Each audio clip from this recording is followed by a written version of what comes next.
Good morning or afternoon or evening, whichever the case may be. My name is Alan Evans, and I am the instructor for your course this term. I wanted to record this video simply so that you knew, first of all, that there is actually a real live person behind this, and that not everything is just being generated by computer. Also wanted to just tell you a little bit about myself so that you have a sense of who you're talking with and who you're dealing with here. I'm beginning my 32nd, that's correct, 32nd year with Eastern Oregon University. Originally, I taught in the campus laboratory school and was later the principal of the laboratory school. And then 20 or so years ago, transitioned over full-time into the teaching faculty. Sadly, the laboratory school is no longer in existence. It was closed a number of years back, mostly due to financial arrangements and contractual things. But it was a fun time where we actually had elementary kids on the campus here at EOU. The Ackerman building now is a classroom and office building, but if you know where to look and look carefully, you can still see all of the signs of children and kids and teachers and things around there. Ed 437 is the course in emergent literacy, and it's actually part of your ESOL series of courses. It will serve as a complement and a supplement to a lot of the content that you have in your Ed 354 and Ed 355 language arts courses. Those language arts courses are much more general in nature. They cover the wide range of applications, mostly from kindergarten and first through about sixth. But this course delves a little bit deeper into some of the issues specifically with preschool and early literacy. The kids that are 3, 2, 3, 4, maybe 5, and that will eventually wind up in our kindergarten and first grade classes. I find it very interesting to teach this course because I actually have 2 grandchildren, one of them about 16 months old, and he's just on the verge of trying to learn and talk. He's beginning to try words. He lives in Milton Freewater, by the way, so those of you Pendleton folk that are up there, if any of you are from Milton Freewater, I'm up in that community quite frequently because we visit there very often. My son and daughter-in-law that live in Milton Freewater, he teaches at the middle school, Central Middle School at the Milton Freewater School District. So I have a toddler grandson who's just on the verge of talking, and he is already in those very, very early literacy stages. We see the signs that he is going to be a reader when he grows up a little older. I also have a 3.5-year-old granddaughter who lives here in La Grande, and she is, I jokingly have said this to my wife and to others, she's 3.5 and she's already a pre-teenager. She is extremely verbal, very articulate, very knowledgeable, and she's just, this last couple of weeks, has just started preschool.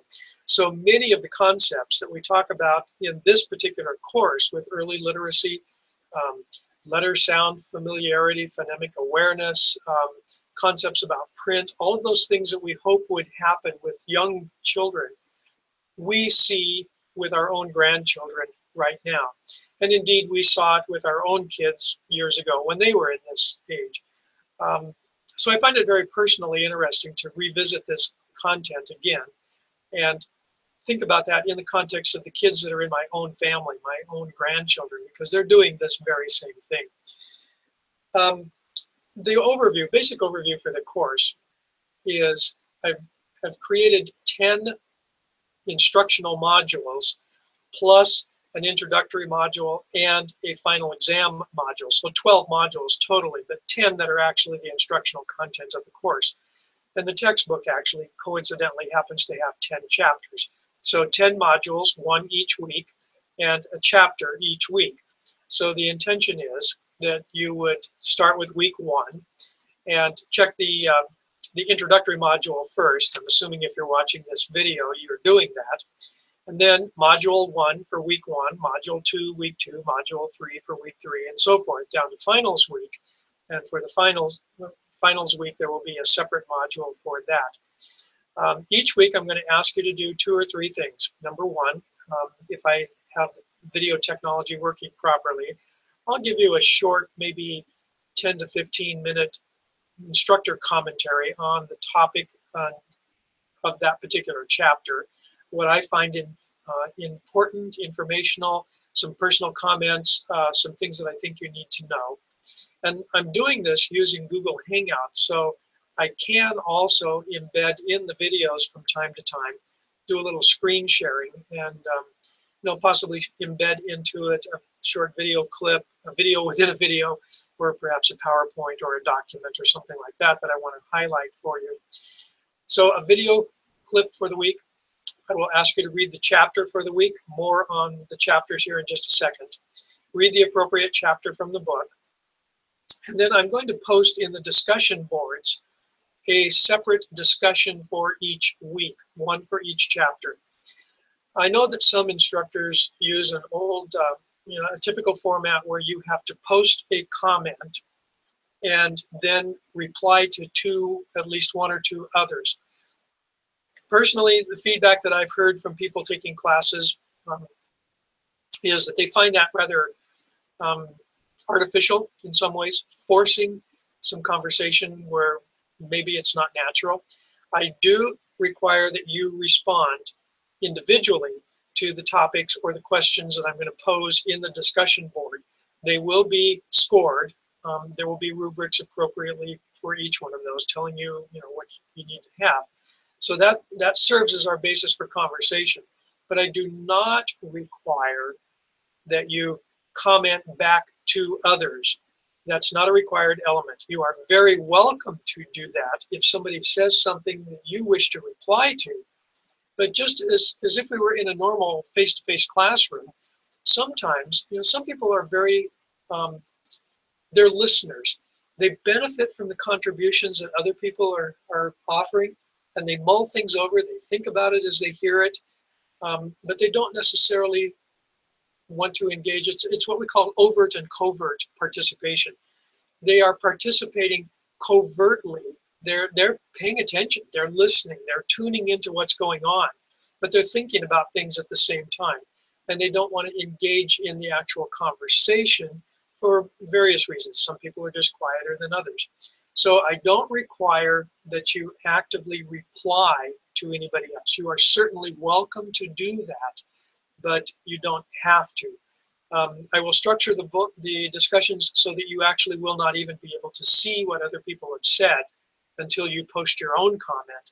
And then once you have posted, then the other responses from other people will show up, and you can reply if you wish or not.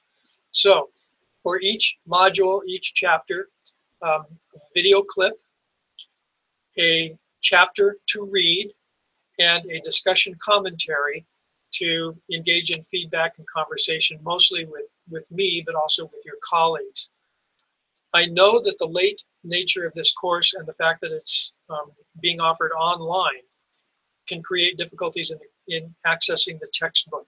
So I have posted in each module a PDF copy of the chapter that I want you to read. So you do not need to purchase the textbook. You are certainly welcome to look it up and find one online if you want, but given the late time frame that you would have to acquire it, and also just to save you a few dollars, I have posted each chapter separately in each one of the modules, so you can access it that way. Feel free to contact me. I enjoy the conversation. I do wish this could be done face-to-face. It's a much more engaging conversation that way, but we do have the option of doing it online. One module per week. Do keep up with things. They will, assignments will have shut-off dates, so I would encourage you to do things early. Don't put it off until 7 o'clock on Sunday night, because things will shut off at midnight each Sunday, and then the new assignment for the next week opens up the very next day on Monday. So I go from a Monday through a Sunday, but assignments do shut off at midnight each Sunday. So don't put things off, don't get behind, okay? So I wish you the best. Enjoy the conversation, and I'll see you online. Okay, thanks, folks.